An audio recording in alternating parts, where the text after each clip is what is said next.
Good evening, everyone, and welcome to another South Atlantic Conference Men's Ministry webinar. I'm excited about this one tonight because we are going to be tackling a very important topic: your vote, your power, the reason why you count. We have assembled an exciting, intelligent, seasoned group of men that is going to bring a wealth of information and wisdom to this conversation. Before turning it over to our men's ministry director, Elder Melvin Preston, allow me to introduce our panel, starting with the president of South Atlantic Conference, our leader, Elder William Winston.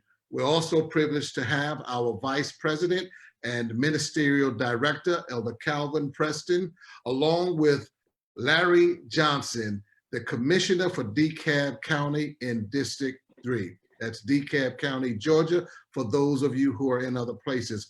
We're welcoming Mayor Ollie Clemens, the mayor of Austell, Georgia, and David Howard, Deputy Director of the North Carolina Department of Transportation. We're also honored to have a real estate mogul, entrepreneur, former Grammy Award nominee, A. Donahue Baker. These men bring a wealth of information to this conversation. I am your moderator, Daryl Anderson, and now I turn it over to our men's ministry director, Elder Melvin Preston, who will lay a foundation for what we will discuss tonight. Welcome, and thank you, Pastor Anderson, for your warm introduction to this afternoon. And we welcome all the members of our panel to be with us on this very important subject when we talk about voting. If it's ever in time of Earth history, we need to vote here in the USA is now. We're hoping that with the wealth of knowledge that you will gain this afternoon, you will encourage each and everyone to get out and vote this year.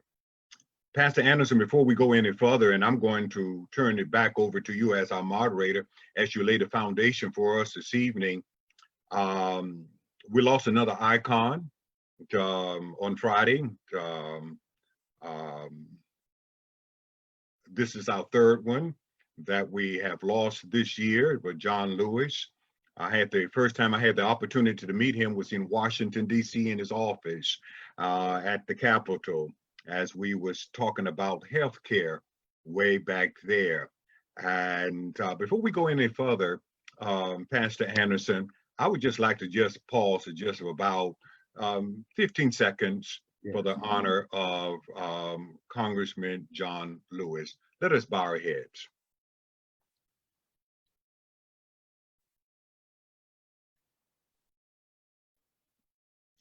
Amen. Father our God, as we open our meeting tonight, we invite the presence of your Holy Spirit that you will lead us and guide us and direct us in our conversation this evening. In Jesus' name, amen. Pastor Anderson. Amen. Thank you, Elder Preston. As you know, we are living in challenging times, and there is a conversation to be had as it pertains to the strength of numbers and to the strength of every individual. Thank you, Elder Preston. As you know, we are living in challenging times, and conversation to be had as it pertains. Okay, I think we've got the technical glitch fixed. So let's go ahead and continue on. We are living in challenging times. And there's a conversation to be had as it pertains to the rights of people, the strength to vote, and what comes with that power. Who we are as people and as individuals, sometimes we need to be reminded. This panel of men that have come together for this conversation brings strength. And I did a little statistical survey looking at some demographics, and I'm looking at probably somewhere in the close to 200,000 people that this combined panel of men have direct influence over. And you know, when you have direct influence over a great number of people, then there is also an overflow that comes with that direct influence. And so I'm going to begin this conversation with several questions that will lead us into the topic. Remember, our topic tonight is your vote, your power, the reason why you count. I would like to start with the president of South Atlantic Conference, Elder William Winston. My question is, sir, how important is it in this conversation for the constituents under your leadership to hear their leader and the men on this panel talk about this subject?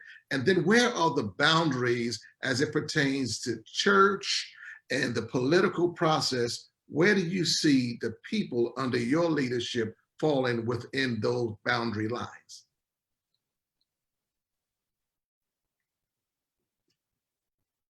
Elder Winston, you are on mute. It's time for everybody. There you go. Come on, come off of mute and we're on the way. Go ahead, sir. Hold on. All right, how about now? Okay, You're good. unmute. You're off of mute.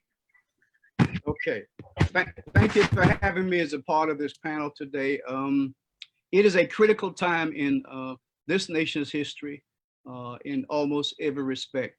I am the senior man on this call. I think I've been on this earth longer than anybody else on here, not by a lot, but still.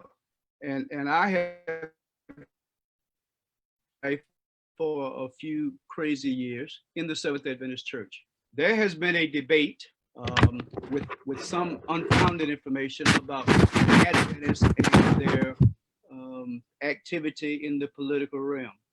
First of all, the church tells us not to get involved in politics, not to support political parties, and not to side with political parties, but to get involved in issues. The early Adventist church back in the mid-1800s shied away from it, but you'll find some of our pioneers, James White, Ellen White, talked about getting involved in the Adventist church was very much involved in was prohibition, alcohol, and they encouraged people to get to the ballot and to do those things necessary to make sure that there were people of good morals leading this fight against alcohol.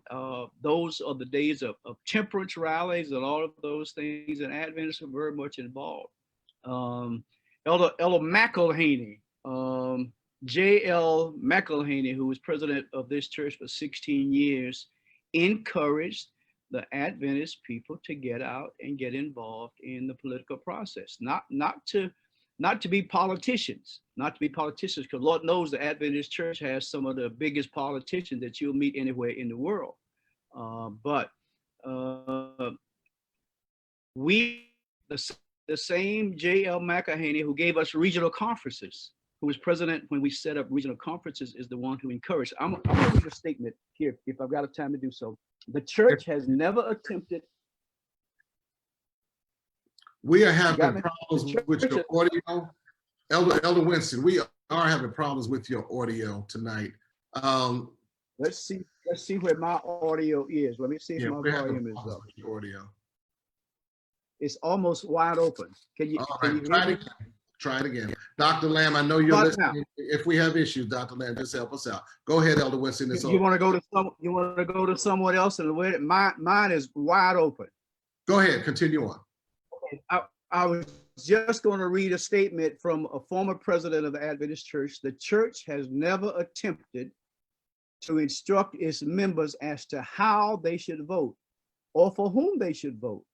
These are matters that must be left to the members' individual conscience, nor has the church placed any ban or censure on its members if they, as qualified citizens, choose to exercise their right to vote, or on any who may choose not to vote. The Adventist Church encourages its members to be a part of the voting process. You'll hear people take statements out of context from the writings of Ellen White that said we should, and she said several times we should not be. But the church's official position is that we are not involved with political parties, but we are involved in And the issues that we face now are of supreme importance that we need. I said the other day, I don't know, I may have said it to several people, I wish someone was out there at the Slutty Vegan 2 weeks ago registering people to vote. They had a line 2 or 3 blocks long and around the corner, and all those beautiful Black people. Somebody should have been registering them to vote, because if ever we needed to go to the polls, if ever we needed to participate in an election process, it is this year, this election, this November. The very future of this nation rests in the balance. So Adventists, Seventh-day Adventists are involved in the political process and encouraged to vote. And yes, we have churches that are polling places. We encourage people to volunteer and be a part of it. Those who say that we should not are uninformed, misinformed, uninformed, and don't know what they're talking about. And I appreciate that clarification, Elder Winston, because you do have debates around tables throughout this country, probably throughout this world, as it pertains to the very item you spoke about. But we know we are in a serious time, and many people are saying they haven't seen a season like this, at least since they've been alive. I want to go to Elder Calvin Preston, because we were in a meeting a few weeks ago and you presented some startling statistics that is important for everyone to understand. My question for you is, how important is it for the average person to understand their importance in statistics, numbers, and demographics? And then do you have some examples you can share with us?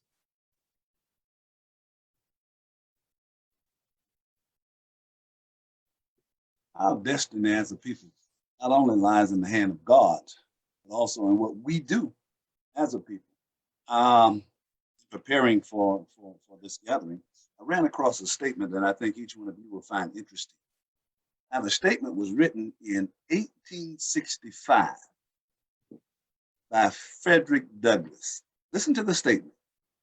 Slavery is not abolished until the Black man has the ballot. Some form or another, we're going to be bound unless we realize the importance of standing in a line, whether it's all day, whether it's in the rain, whether it's in the heat. Well, it's in November in this case. Unless we understand the importance of standing in that line, we are going to encounter some type of slavery as a people. Back in the day, Frederick Douglass said, until we understand the importance of voting, we can always be slaves. So let's get free. And listen, and we have the opportunity to do it, because if as a people we had understood this in the last election, then the face in the White House would really be different. Really would. Someone shared with me, and then I ran back and I looked at it. Right? I'm going to share this with you. We're struggling with your audio. Are you? Go again. You're good. Go again. All right. Trump won Wisconsin by 23,000 votes. Okay. However, in Milwaukee, one city in Wisconsin, 93,000 Black people did not vote. Florida, swing state. He won Florida. Trump won Florida by 113,000 votes. In Miami alone, not the whole state, in Miami alone, 379 Black people did not vote. Trump won Michigan by 11,000 votes. In Detroit, one city, in Detroit alone, 277,000 Black people did not vote. In Pennsylvania, he won Pennsylvania by 44,000 votes. In the city of brotherly love in Philadelphia, 238,000 Black people didn't realize, didn't feel, I don't want to judge, importance of standing in the line. But I say the best for last.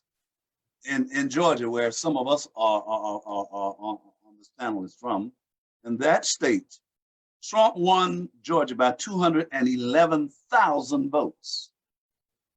In Atlanta alone, 530,000 Black people did not go out. We're in a bad situation, but we could have done something about it if we had realized the importance of just waking up, going out to vote. And the funny part about it, now here's the real funny part about it. You don't even have to stand in a line in many cases on that day. You go vote early. You don't even have to go vote early. You can ask for an absentee ballot.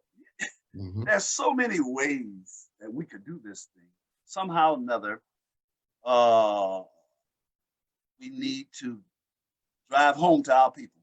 Yes.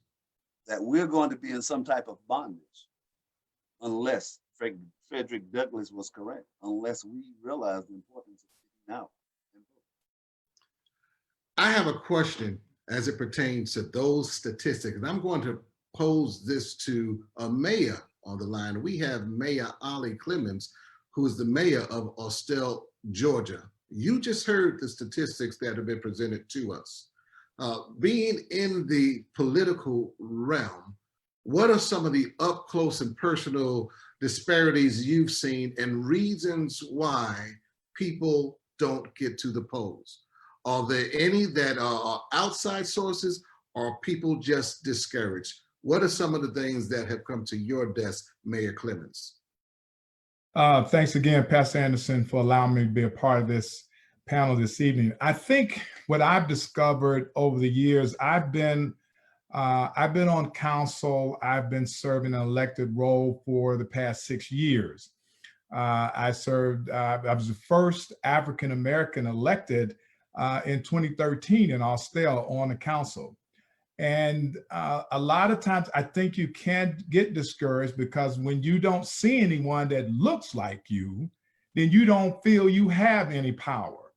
And so it was important for me to help. And part of my prayer as God allowed me to be successful was, it wasn't about me, and it still isn't. And my prayer was, Lord, allow those that look like me to see this face and understand that we do not have to let others that don't look like us make decisions for us.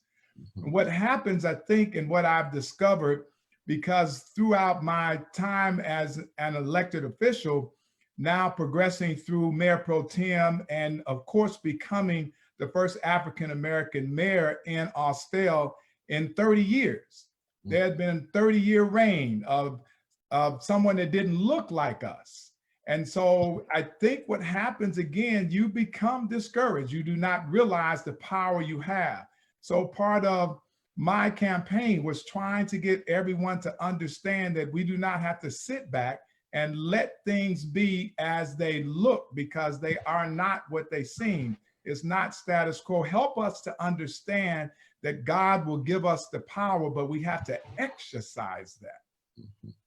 Is there any dynamic? Michelle Obama had a special on recently, and she made a statement really expressing how heartbroken she was and probably still is as it pertained to the last presidential election and how many African Americans stayed home. So is there, and I'm still with you, Mayor Clemens, along with not seeing anyone that looked like us and seeing the discrimination and disparities that we experience, is there a threat of complacency or a sense of satisfaction? We had our first African-American president, now we're good, because that comes up in conversations as well.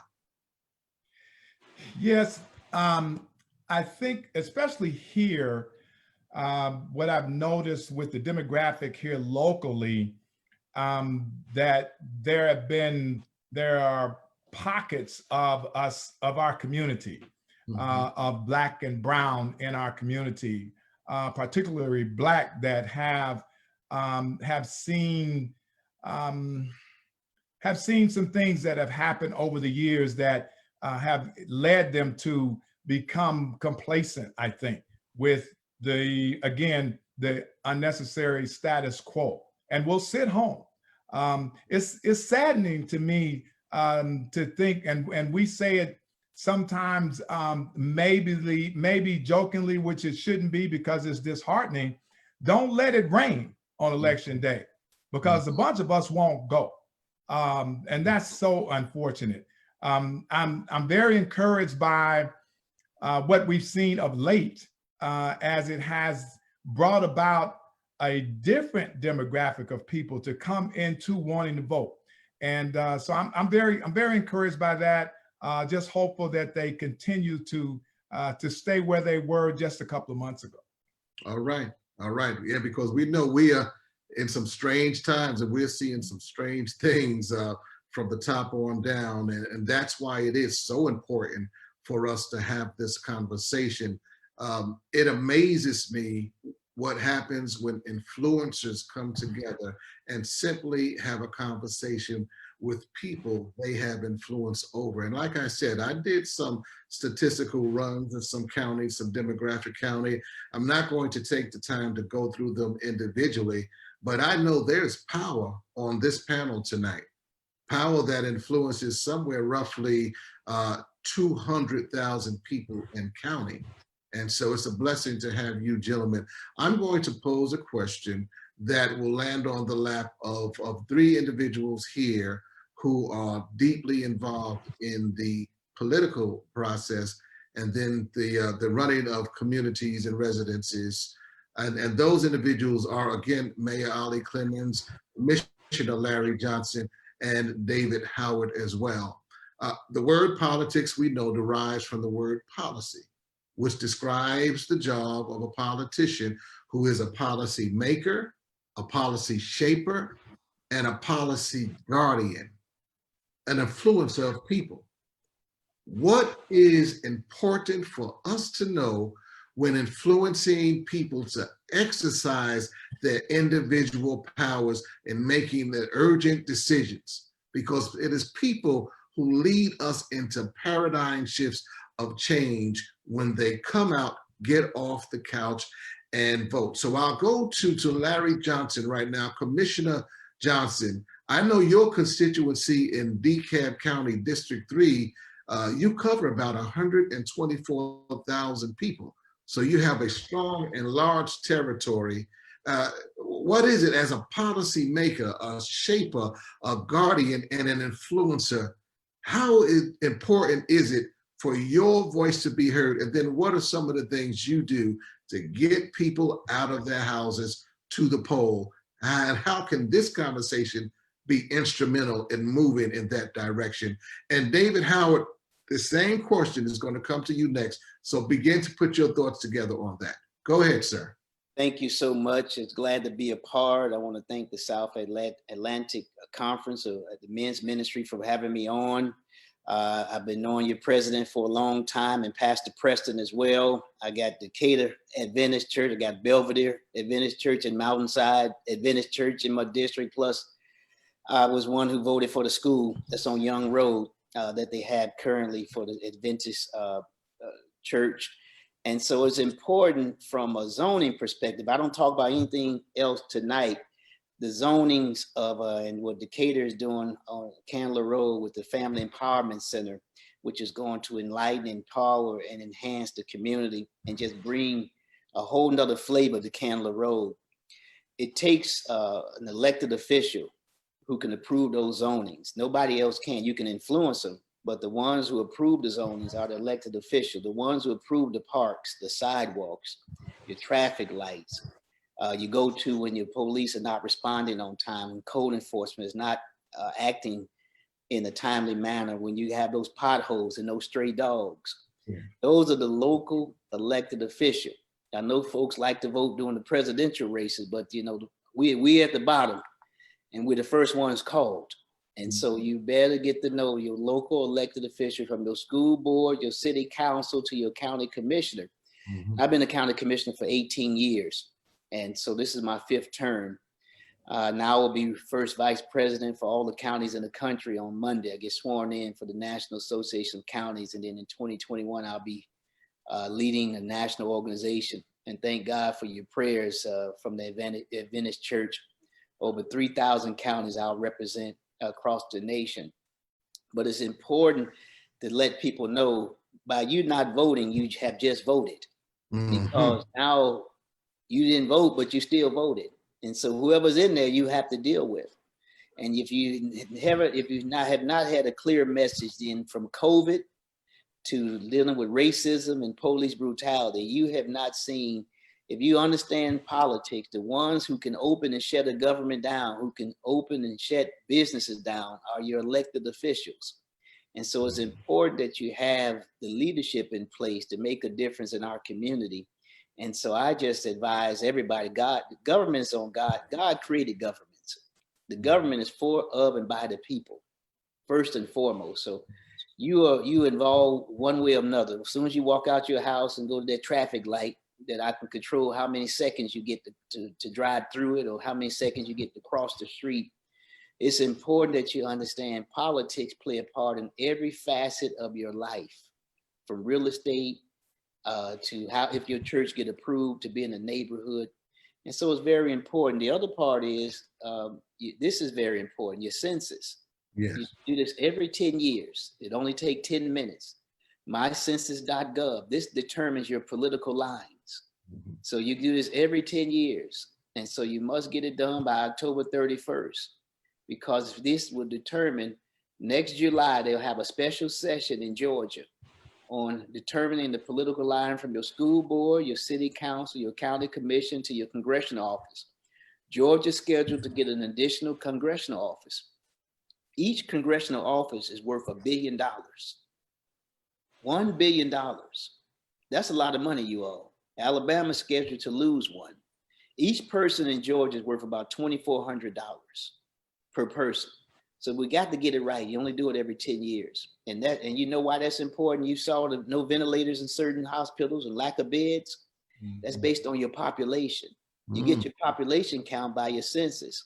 When you want to go witness in the community, and you want to start a Bible, get your vacation Bible school, and you want demographic of how many families are in that community, you get that from your census. When you want to locate a business in the community, you get that demographic information because of your census.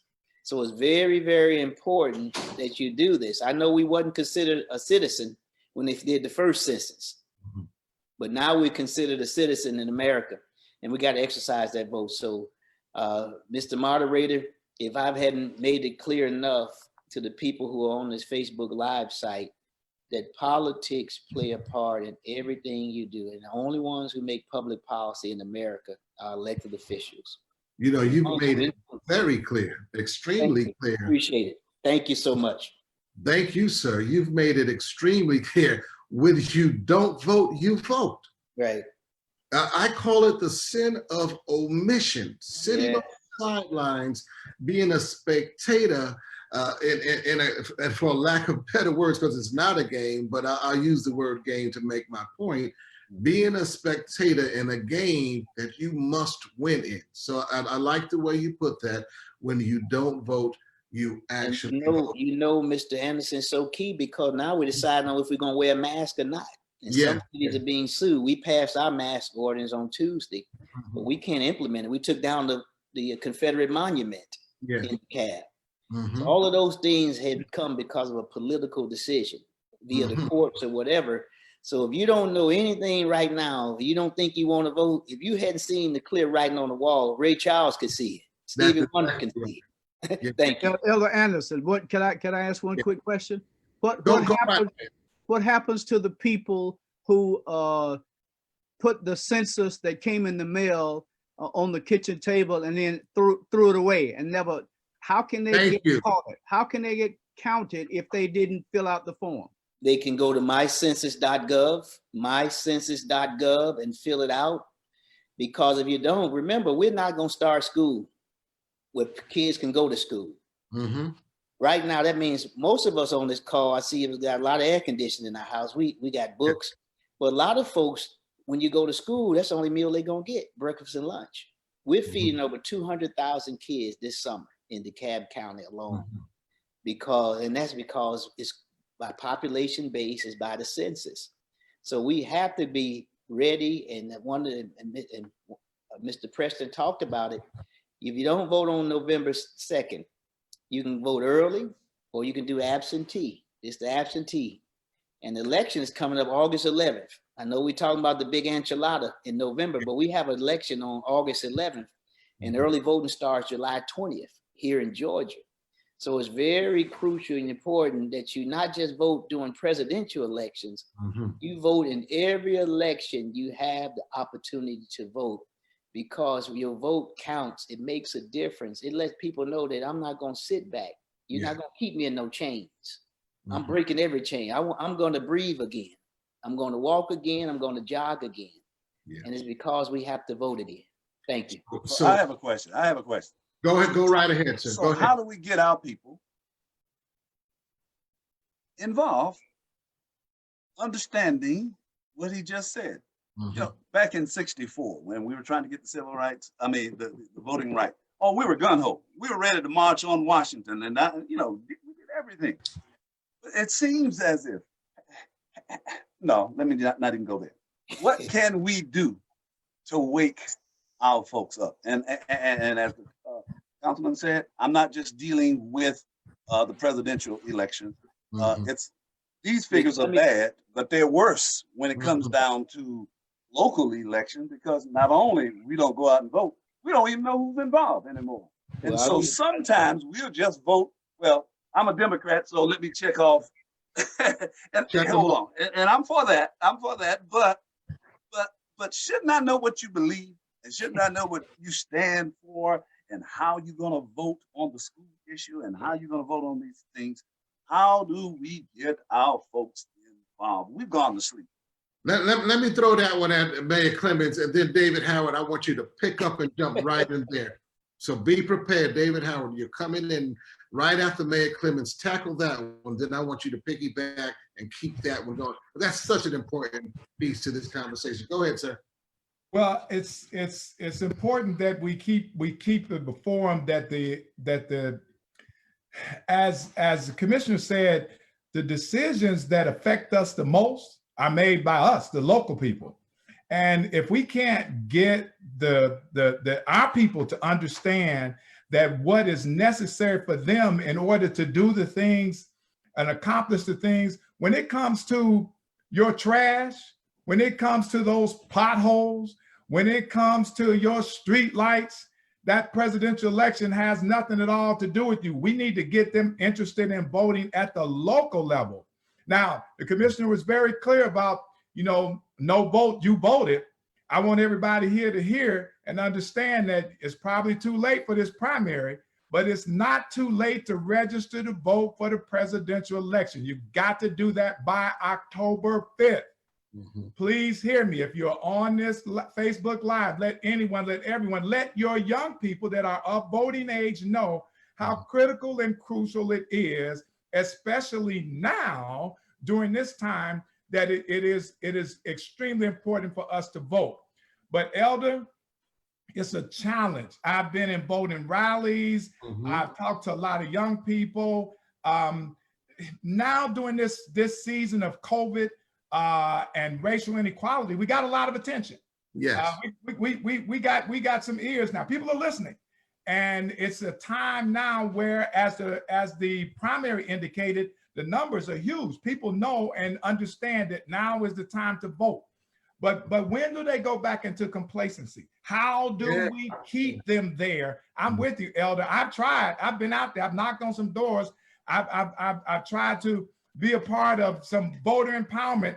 Elder Winston knows, his good friend that passed, that was his thing.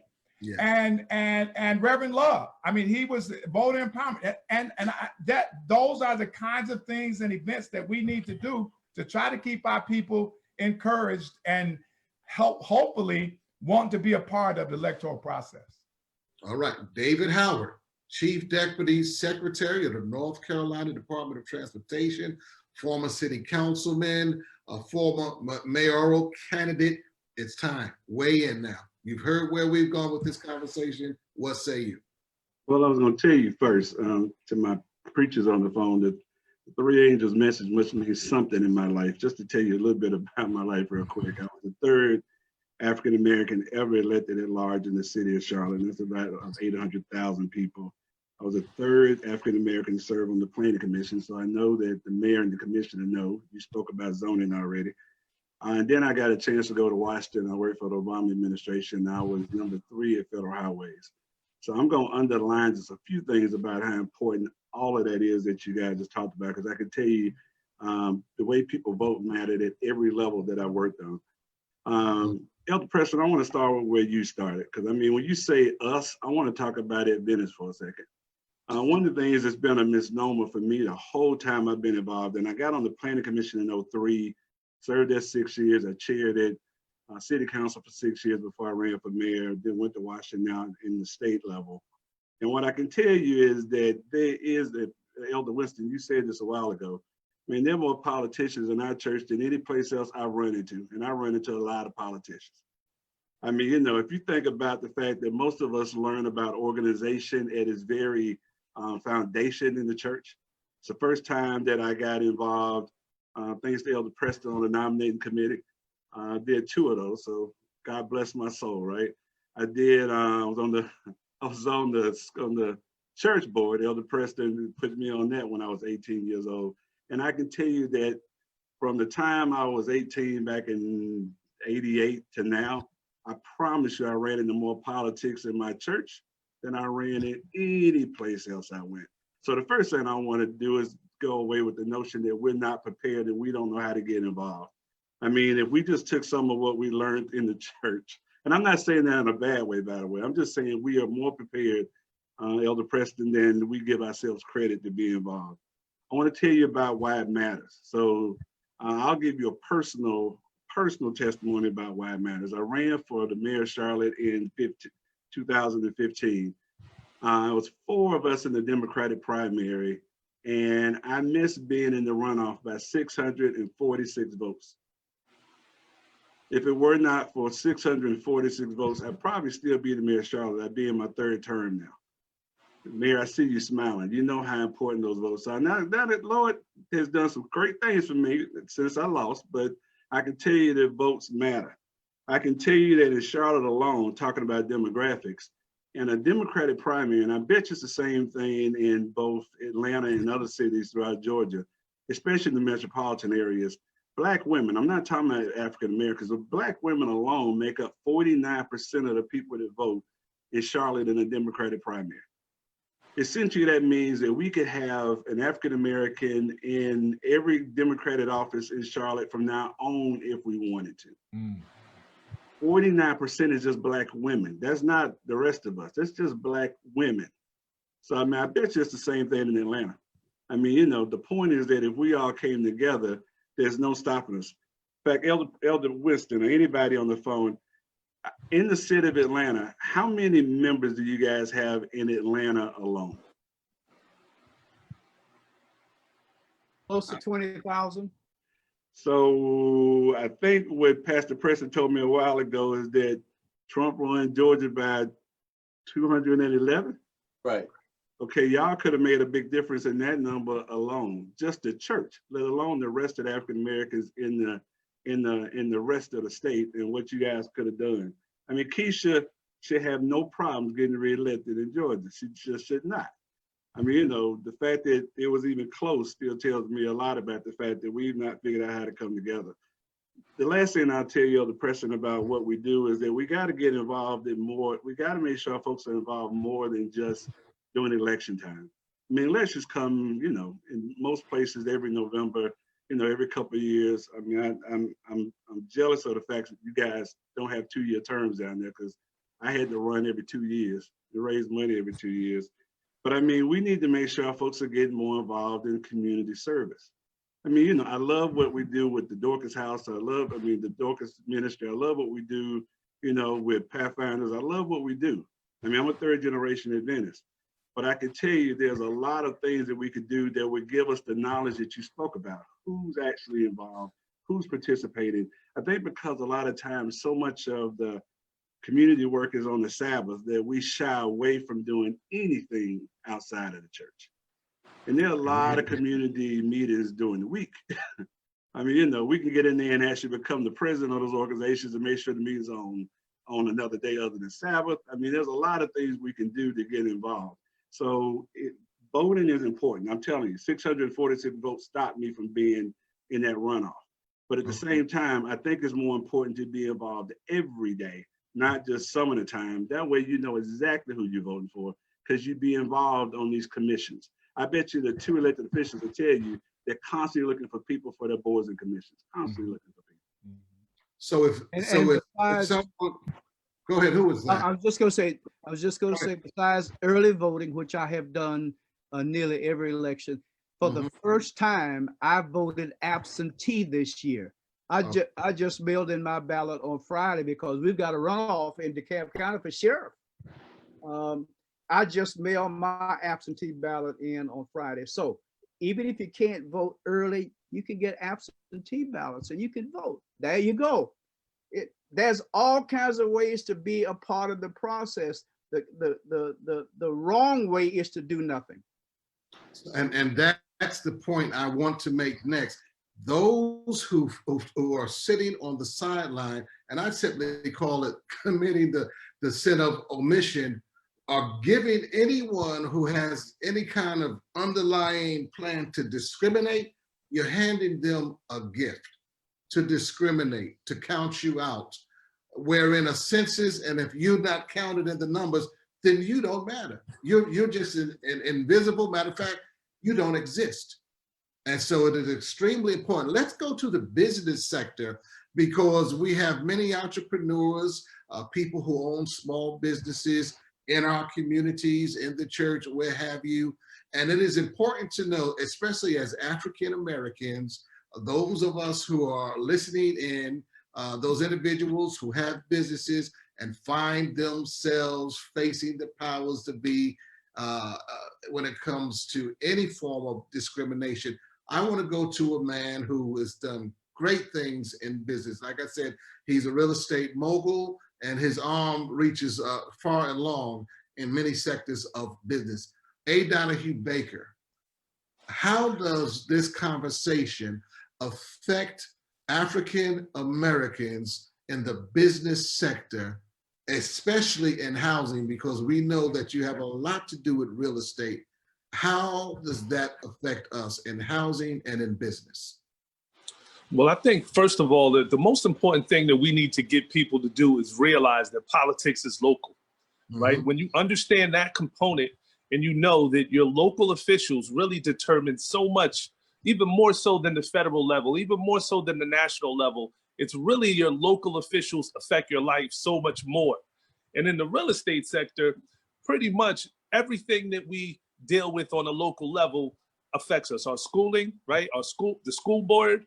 We really need to know our mayors. Our mayors determine so much of what goes, the allocations in the budget, where money goes, where it flows. It's so important that we're tapped in and we understand that from the local level.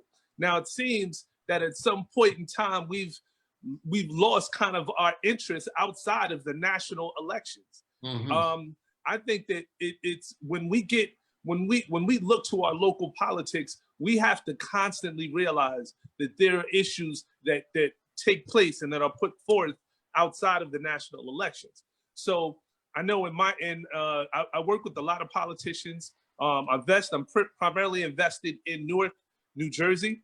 We have a mayor, Ras Baraka, that is in Newark, New Jersey, who does a lot of things, a lot of community outreach programs that get the local community involved. And to me, I just admire the way that he puts it together, and I feel his passion. But without that passion, it's hard to drive people to the polls and be represented. And that's the unfortunate thing. So I was hoping that one thing that we could discuss on this call is what could we do? What are some ideas that we can put forth to galvanize our young people? We are living in a time right now where it's, you're hearing Black Lives Matter. Yes. They have the energy, they have the force. And in national elections, particularly, that energy is a prime indication of who wins at the polls. Because if it rains, and I heard someone said earlier, if it rains, we don't show up. But when we got fire in our system, when we're galvanized, when we're energized, and we're focused on a central issue, I don't know any other motivation to get people to the polls than that, right? Yeah. So I think that right now, what's going on in our country, it's important that we speak with one voice. Exactly. And that is gonna, that's gonna really galvanize our community. Let's just face it, there's a significant, let's say it, there's a significant demographic within our community, in the Black community, that is tuned out.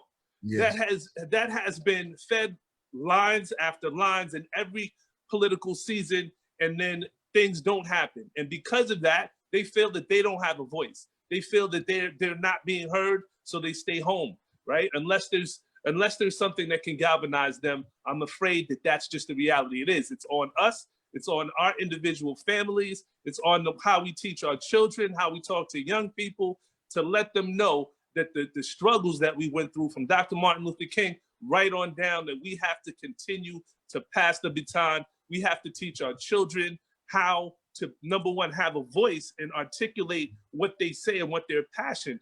Technology is changing the landscape of things. President Barack Obama, when he was elected, it was the first president that really leveraged the power of technology. And I happen to know one of the key organizers in the Black Lives Matter movement. And I will tell you, our millennials are so equipped to impact so much change that it's just, all they need is the right leadership, the right voice to combine with their movement. They are so leveraged with this technology thing that they're able to touch the farthest reaches of the globe. The farthest reaches of the globe. This Black Lives Matter movement, if we're here in this country and we feel it, there are people that are emailing me in other countries, right? Africa, Europe, that are saying, look, what are you guys going through? What is happening in America? They're talking about Trump. They're talking about, it's like our politics has become the center stage for the world because of technology. And I just hope that we can leverage all of our resources and figure out how we can really pass the baton on to our younger generation. And you just hit the core of not only my heart and what I feel, but where I would like to see this conversation go. Because remember what I said is, before this conversation is over, we have to end it with takeaways, so that we didn't just have a good talk, but we left this conversation with some takeaways. I was out in one of the protests downtown Atlanta, and we were walking, and a young Caucasian woman had a sign. It had something written on the front. It had something written on the back. On the back, for anyone who was coming up behind her, the sign simply said, if you don't vote, this doesn't matter. All of the Black Lives Matter chants, all of the numbers marching in the street, very important that our presence is felt, but we have to take it to the next level, and we have to do everything we can, and I'm going to use that word again, to influence. We must be influencers to make sure things happen. In an upcoming webinar, I would like to, and it's in my mind, to have one with all millennials, just a millennial conversation that pertains to activity. So Mr. Baker, I'm going to ask you now, because you brought something up that's very important. What are some of those things that can ignite the fire, some go-tos, something that we can do that will literally influence that core group that would be game changers if we can get them out there and make them realize how important they are in this process? Do you have any ideas that you would share to this? Absolutely. So the work that I do is primarily just that. It's basically talking about generational wealth. And if we do not tie our wealth, our family, our last name to our issues, then I think we're lost. So one of the things that I like to do in my particular community is show people how you can build generational wealth, right? And that is a political issue, because when you're looking, for me, the lowest barrier to entry to building wealth is real estate, right? So I think that if you want people to get galvanized, if you want people to be influenced, show them how they can build wealth, right? So whether you're Democrat or whether you're Republican, I'll tell you one thing that the Republicans have done very well, at least where I'm from. They've been able to tie that issue together, and the Democratic Party has not, right? So I just like to say, in real estate, in terms of development opportunities, we have to say, we're gonna vote with those people that have our interests in mind. We're gonna vote with those people that are able to basically align, basically make us be aligned, so when they get elected and our dollars go there, it goes back into our community, so that we have contracts, so that we have development opportunities. That's really where it's at. So when I work with other mayors in different cities, it's really about how can we provide the best resources for them so that we could invest in their community, so that we can help build, whether it's just community projects, parks, whether it's housing, residential housing, veteran housing. Those are the type of products, those are the type of things that I like to do when we travel and we meet with mayors in other cities. So once again, to be more direct with your message, the young people today are interested in being entrepreneurs.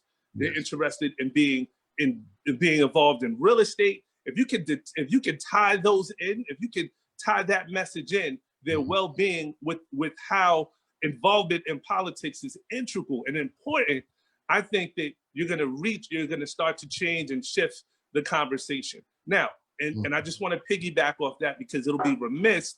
You can't talk about business and you can't talk about real estate without neglecting the fact that there's a big racial injustice that's going on in our community with the Black Lives Matter movement. That is key. But also when you look at these majority minority communities, and you look at who's profiting, who's getting the development dollars, 9 times out of 10, it's not minority developers. It's not people that are from the community that look like us. That's what I've found, right? So, and I'm not saying it's like that everywhere in the country, but a lot of the cities that I go to, I'm seeing that. So I just personally want to say, one way to do that is, outside of the national elections, we have to be able to pick people up in our community and lift them up and tie their future into the future of politics to make it intertwined. That's basically my philosophy. Powerful Hey, statement. Dr. Anderson. Dr. Anderson. Yes. I think it's time to do some old-fashioned teaching. Go ahead. We have media. We have the media. Mm-hmm. So let's utilize it, because the average person, millennial, baby boomers, or whoever, they ask a question that the disciples asked Christ one time. They were looking at Christ, blessing all these folks, and they asked Christ, what, if I forsake this and that, what do I get out of the deal? Many times, I think that we have allowed politics to be a dirty word. And then the national election plays on it, because they talk about dirt. And so, and most of us say, I don't want nothing to do with that. But we need to do some reprogramming through media, whatever channels we can find, to teach them the importance of and why you should vote. Yes, deal with the president, but I got to deal with, as someone said earlier, I need to deal with that stop sign out in front of my house. I need to deal with the street lights in my community. Why mine's dark and yours light?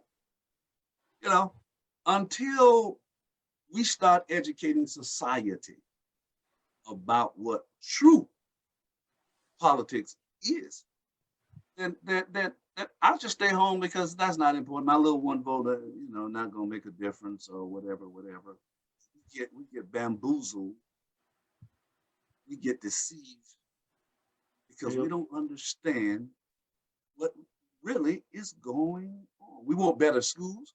The millennials want, my son talks about, when I have a child, when we have a child, I want the best of school. You got to get involved, son. You got to get involved. You got to make sure that somebody in the city council knows what to do, unless we do some true teaching. And we kind of missed that back in the 60s, before they had major marches. They would meet in churches and they would educate those folks. Well, now we don't have to meet in the church as well. I mean, if you want to, fine, but you can use the internet and whatever, and you can teach our folks, hey, This is what's in it for you. Mhm. So you need to get out there and vote. And if we don't do that, I'll sit back and think it's just a race between the Democrats and the Republicans. Yeah, Elder Winston. Yep. As an enforced, I hold just- on a second. I want to give this one to Elder Winston, and then I'll come back to you, Brother Howard, because I want to get to everybody. Then I want to get to Melvin Preston as well. But Elder Winston, you Just are one thing that, Go ahead. that Brother Baker purged my conscience with. We need to teach Black people how to hold on to generational wealth. Mm-hmm. Sometimes we're afraid of wills. Mhm. We think if we do a will, we're gonna die. We need to make sure that the properties and the things that we have worked so hard to acquire is not left to the state. Yes. It's not left for somebody else to divide and distribute to other people who already got stuff. We need to teach our people how to manage their money and how to make sure there's something left for those who came from our loins. I just want to say that. Well, and it's important. That's why I wanted to go to you next, because you know the umbrella that covers the territories of South Atlantic Conference, it stretches wide, and we have churches throughout these communities. It was important for me to have a conversation, though we knew it would be anchored in the church, would go beyond the borders of the church, because we must reach the community. And I guarantee you, there are many people watching and listening in on this webinar who are not members of a church or the Seventh-day Adventist Church. And we must be, what did Paul say? I must be all things to all people so that I might. And that's what we have to do. So Elder Winston, what do we do when it comes to the local church, then the conference, and the influence we can have, not only in driving numbers to the poll, but establishing that mentorship that teaches the generational wealth, that educates our people. I lived that theme in my home for my children, and I always taught my children, own the cow, don't just milk somebody else's cow. And the fruit of that teaching to my seed has paid off, and I would love to see that fruit pay off in the lives of others. How can we use our power to be of an influence to see that come to pass in more lives and in more homes? Long ago and far away, the pastor, the Black pastor, was sometimes the only one in our churches who went to college, especially in the Adventist church. The pastor was the only one with advanced education, with degrees, and he was all things to all people. We have so much talent in this church, not just music and not just preaching, but we have people in all walks of life who are trained, who manage and direct hundreds and thousands of people Monday through Friday. And then on Sabbath, we want them to sit down and listen to us and not be involved. We have so much, such a wealth of talent that God has blessed us with. And we need to tap into that. We need to get people with various expertise. We're trying to pull our medical people now to have a town hall meeting about the COVID itself. We've got so many brilliant.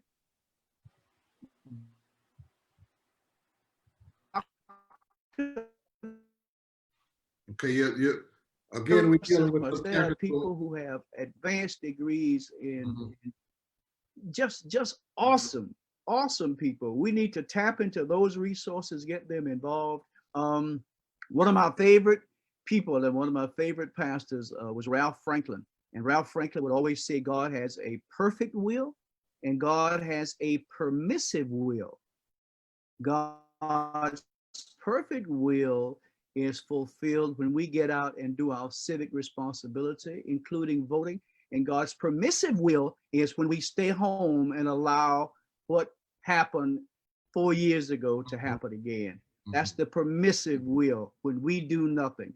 But when we exercise the God-given rights that we have and talents that we have, we see a difference. We do. Tap into the resources that's in our churches. God has sent them there for such a time as this. Brother David Howard, you've been one of those resources. And what have you done that would influence anyone to want to make their voice heard? What are some of the things you have done? Running in politics, being a city councilman, leading such a strong department in the state of North Carolina. What do we say to our young people who are coming up in the rear and who will be leading out in the future and leading out today, by the way? Well, I wanted to go back to what Elder Calvin Preston asked, and that's what do we do? Because politics, politicians have always been seen in a negative.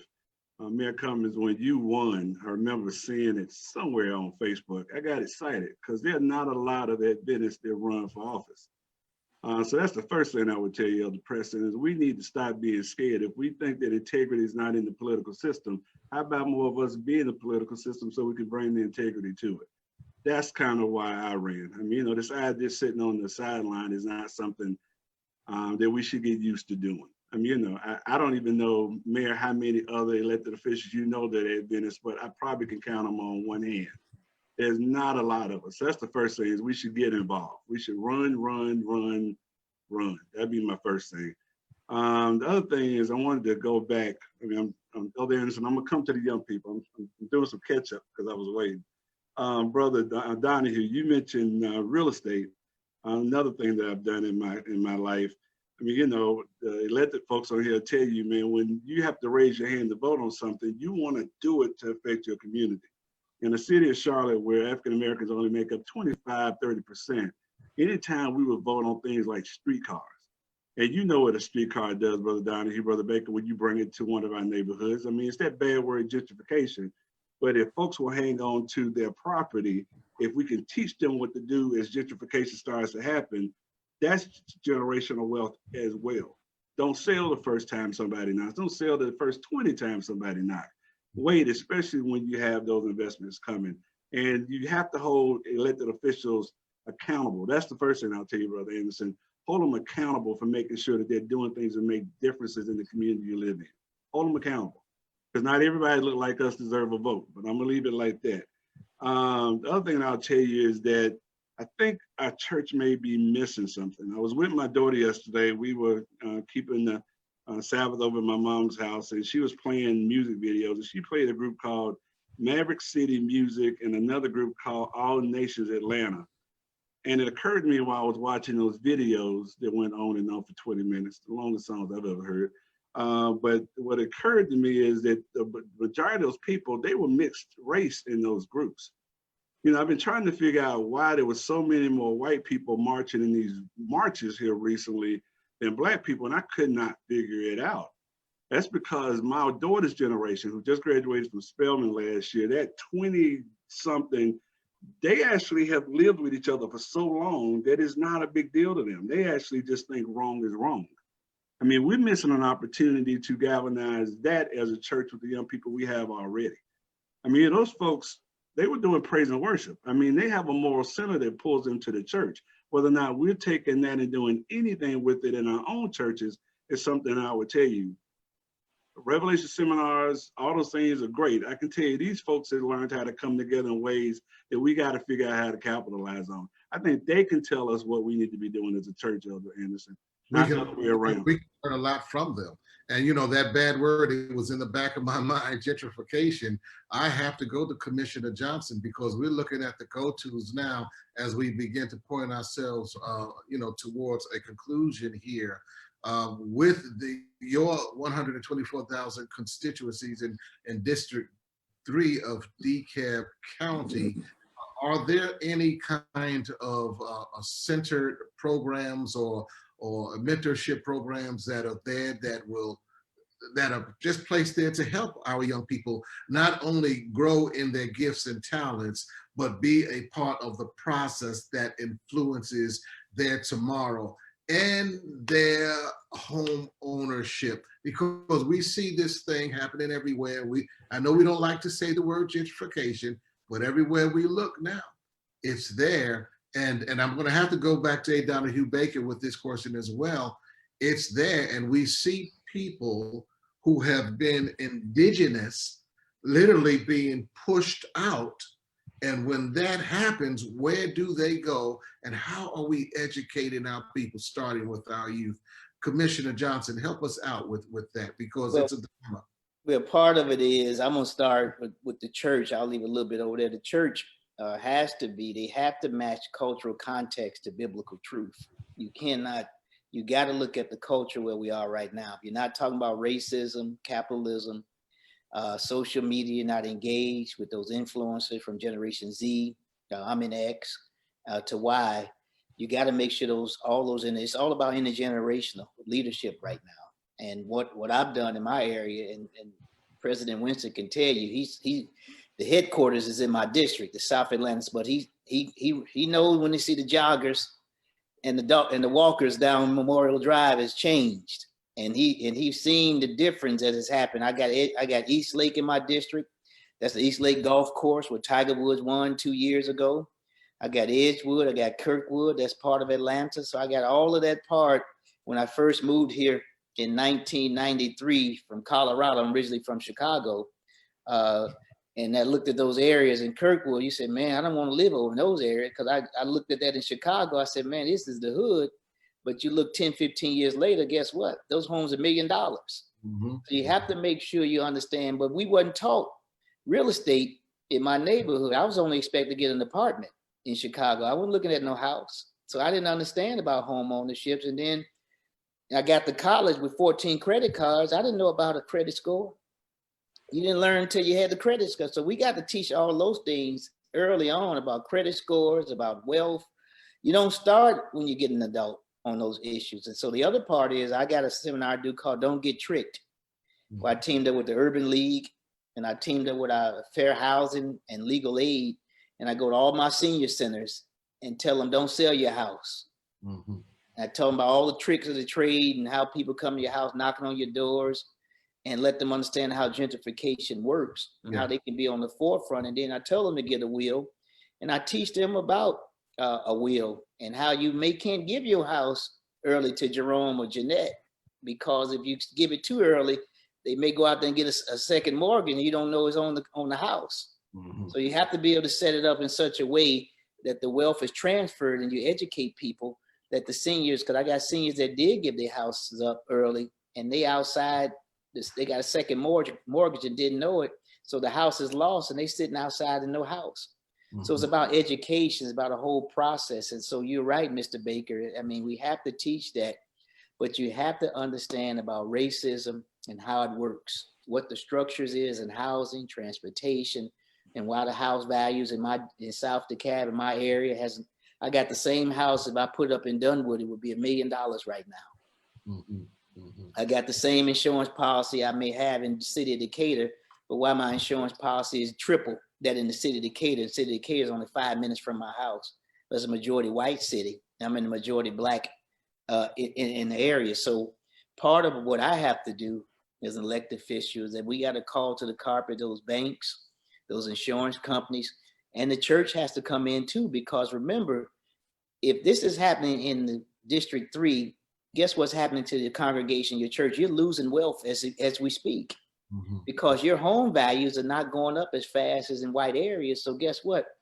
Your value is not going, your wealth is not increasing, but guess what? Your taxes are going up, and their values are going up faster than their taxes. And guess what? You're paying a double tax. Get that Washington Post story they had in the paper 2 weeks ago. It talks about Black families being double taxed.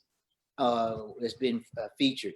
So I would say those are the type of things, Mr. Moderator, that we have to do. And the other part is young people. We have a Youth Explorer program where we start at 14 years old. And if you want to be a firefighter, it's part of our Firefighter Academy. We teach you the leadership skills. And then if you want to be a firefighter, starting at 18, you can go into the academy. And guess what? You start off $45,000 without a bachelor's degree. And so, but those are things we have to do. And the age that we are in now, remember, I don't have to go, this generation we got now does not have to go to Bank of America, SunTrust, or Wells Fargo to get a loan. They can take their product straight to the marketplace. Mm-hmm. They can go to Amazon, they can go to eBay, set up their account, and their money is constantly moving. So they don't have to go the general way the old school way where you have to get a loan. You can take your product straight to the marketplace, get your platform, or Instagram, or Twitter account, and guess what? You can be a millionaire at 14.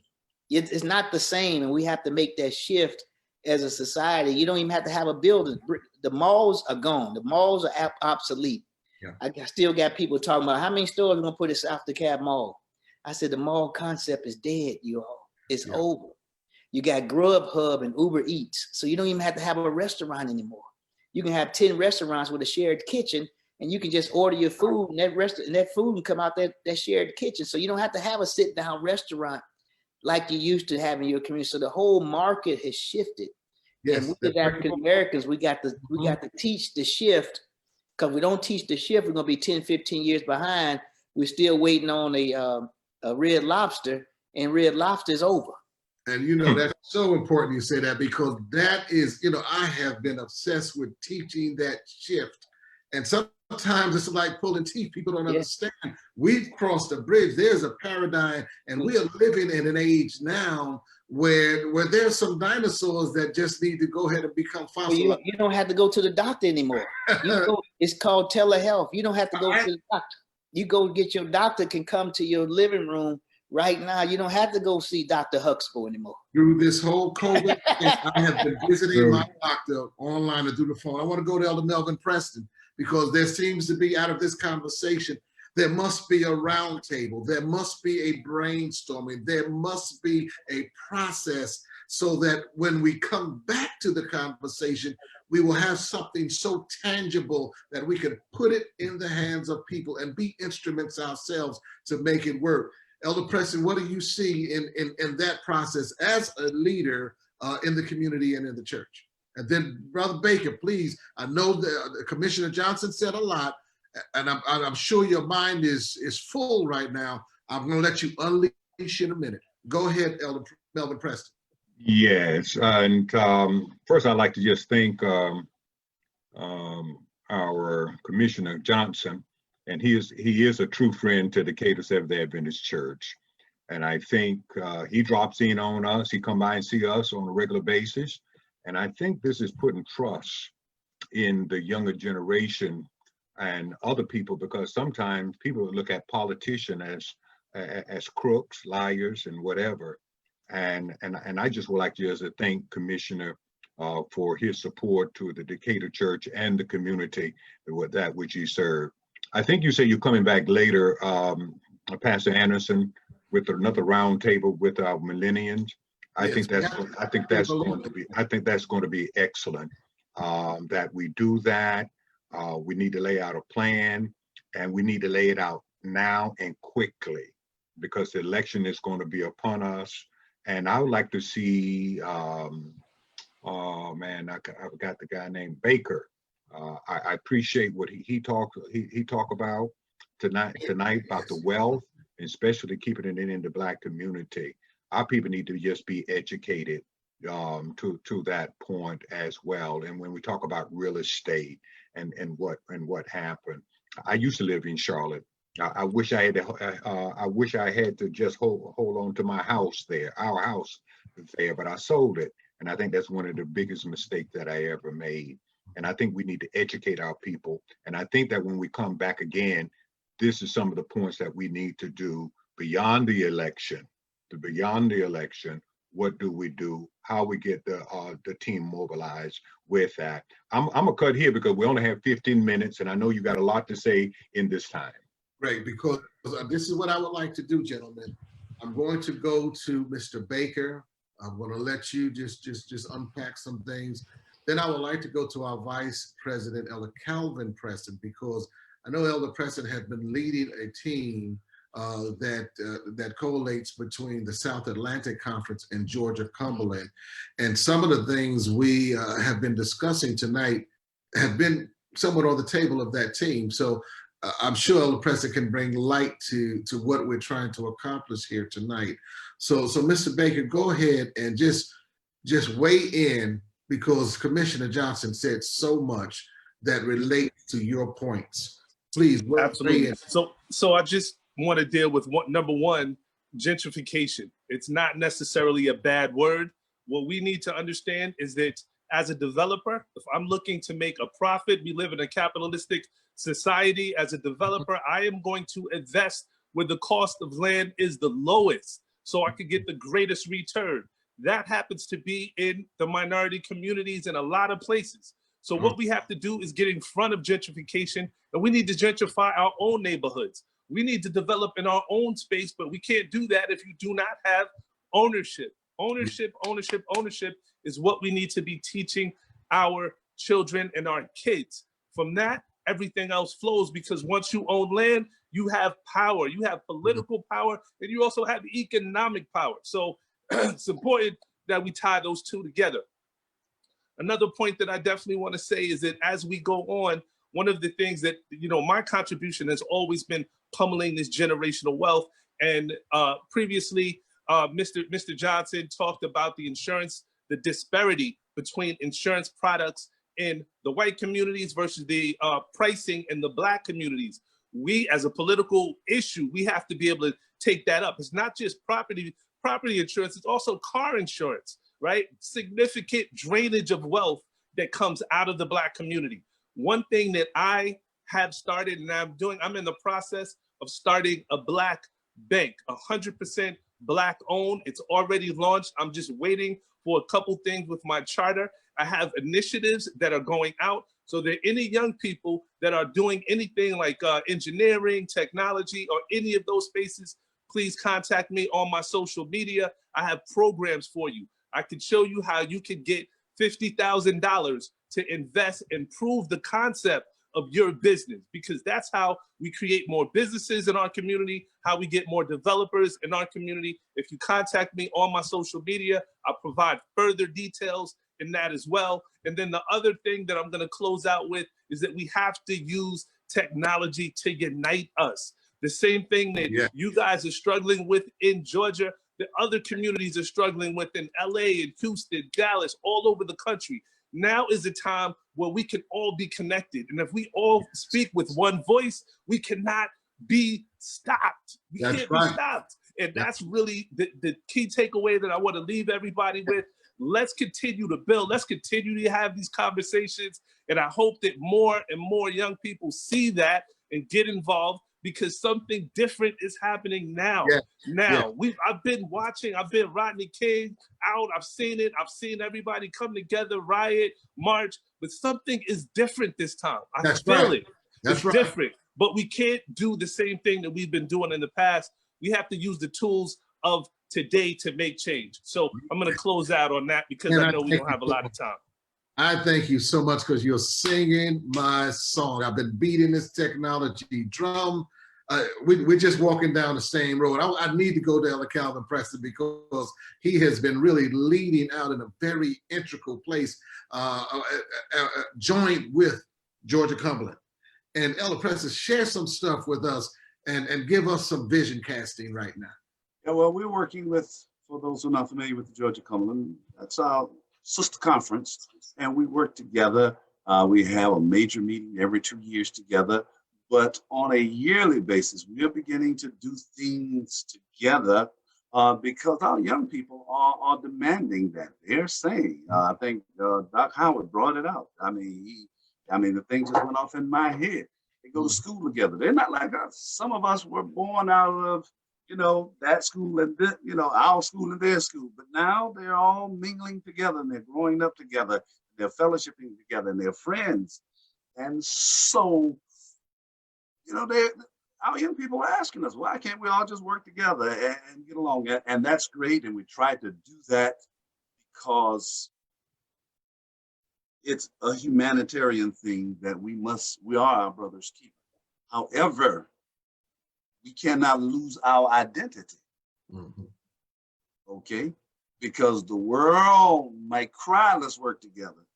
But too often there are hidden agendas that if we're not careful, we're gonna be nicely, quietly rocked to sleep. When we wake up, they're gonna be 50 miles down the road, and we're gonna be asking what happened. So we do need to continue to teach. I mean, I cannot overemphasize that to the commissioner, to the mayor here in the Atlanta area. We need you in our churches. You said some things that are so important that I think so many, especially our young people, are overlooking and forgetting this thing called voting and politics. It's not all bad. And you can't get around it in America. You can't even die without it. I mean, from the day you're born to the day you die, you're going to be faced with something that you may have to vote on or have a say on. And we need more teaching in the Black community so that we will not lose our identity while we are saying, let's work together. And I'm not saying let's not work together. I'm not saying that, but let's not lose our identity. Yeah. But what we're trying to do is work together. But there is something in the back of my mind that frightens me a little bit. Don't want to. Yeah, understood. Who we are. And Go ahead. Exactly. Understood. And that's why what needs to come out of this conversation, at least in my opinion, is an offline conversation. That's what I've been sitting here thinking. And the individuals on this panel should be a part of that offline conversation.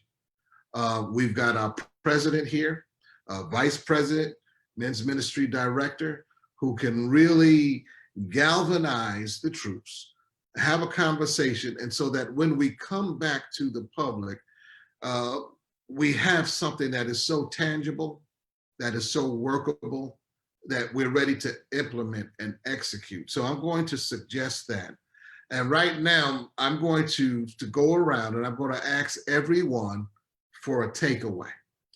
And the takeaway, the purpose of the takeaway is to give our viewer and our listener something to begin to implement in their personal life now. The topic, remember, your vote, your power, the reason why you count. This conversation went down a lot of roads, but all of them continue to meet at very important places that need to be further explored. So allow me now to go through the panel, and I will start based on what I'm looking at on my screen to my left with Commissioner Larry Johnson, and I'll work my way through. What is your takeaway from this conversation? My takeaway would be two proverbs. One is Chinese. You give them a fish to eat for a day. You teach them how to fish to eat for a lifetime. But if you don't have access to the stream, you can have the best, you can have all the education in the world, you can have all the wealth in the world. But what we have to do for our young people is to help them get access to the stream, from transportation to housing, to education. It's going to be very key that we have an intergenerational leadership approach. It can't be young versus old. It has to be us coming together. Right now, I'm an uncle. Used to be a little junior, but I'm an uncle now. You call me Uncle Larry. The other part is the African proverb that we make the path by walking it together. And so I'll leave you with those two. That's my takeaways to the people. Thank you. Mayor Clements, your takeaway. My takeaway is, in today's world, I want us and everyone to be reminded of, unfortunately, racism is embedded in the American electoral system. It is what it is, and what we're dealing with in today's world, COVID-19 is poised to deepen the racial disenfranchisement in November. We have to remain cognizant of that as we look to try and keep our people engaged, but then also being mindful of what we just experienced in the primary. I myself out in South Cobb, at our poll, the lines were wrapped around, we were the worst in South Cobb. And so we're having these conversations as to how we move forward, because November is very, very near. And we're faced with all of the things that are going on around us. The Black voter is faced with a litany of obstacles to voting. And so what we need to do as elected officials and those that know your elected officials is to make sure that we reach out to them now, because we're faced with probably one of the most important elections that we've ever had. We do not need any more unnecessary obstacles to come our way. So I'm gonna do my part and ask that everyone else would do their part in trying to be sure that we can not have the unnecessary obstacles that faced us in the primary that we just experienced. Mr. Howard, your takeaway. Just real quick, I forgot to say this earlier. To you folks in Atlanta that did the march about a month ago, kudos. I was kind of messing with you guys. Pastor Carter actually was doing some Facebook Live, and I remember thinking, the Black church is marching on the Sabbath. I don't know who thought it was a good idea, but man, kudos to you all to remember that activism is not just in the church, it's out in the community. So that would be my first thing is, I started out by saying that we need to stop being scared of politics and community service.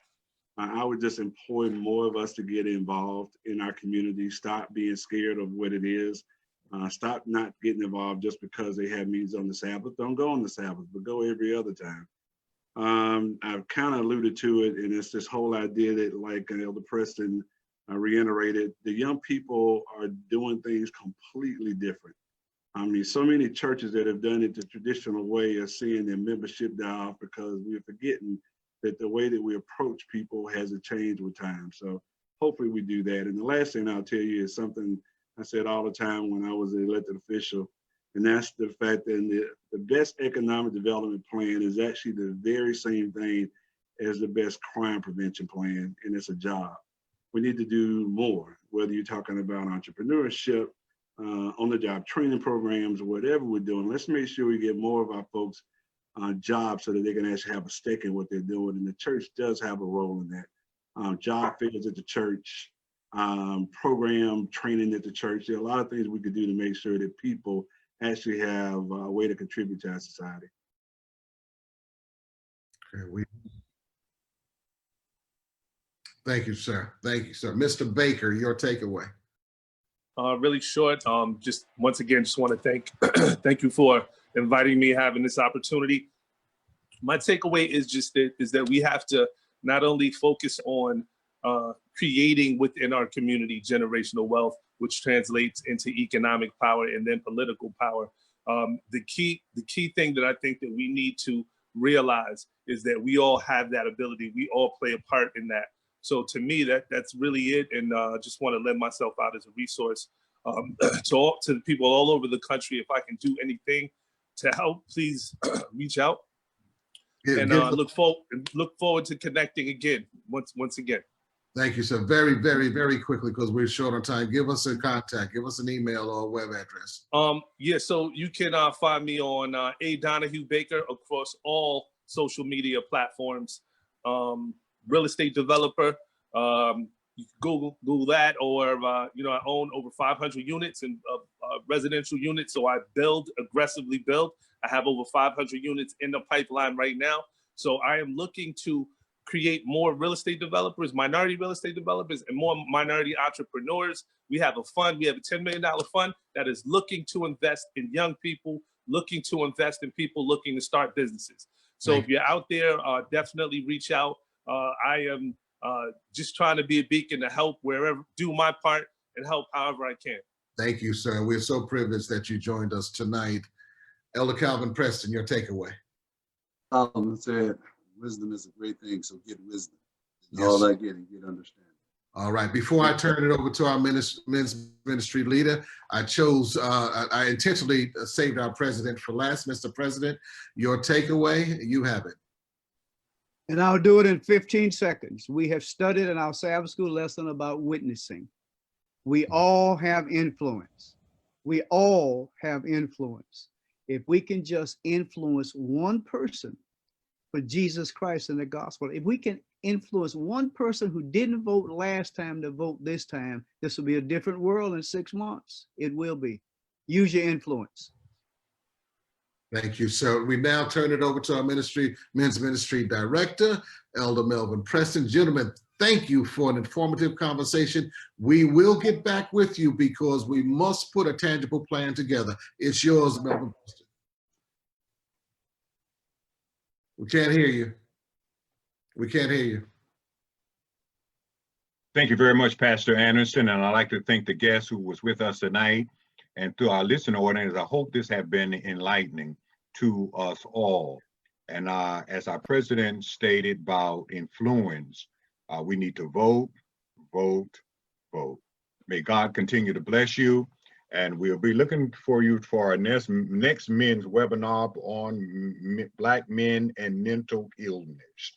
And so may God continue to bless you and keep you. And once again, Pastor Anderson, thank you for leading us out in this panel discussion tonight. Thank you, sir. God bless you, everyone. Godspeed to all who believe. Father, in the name of Jesus Christ, bless us now as we go. Amen. Have a good evening, everyone.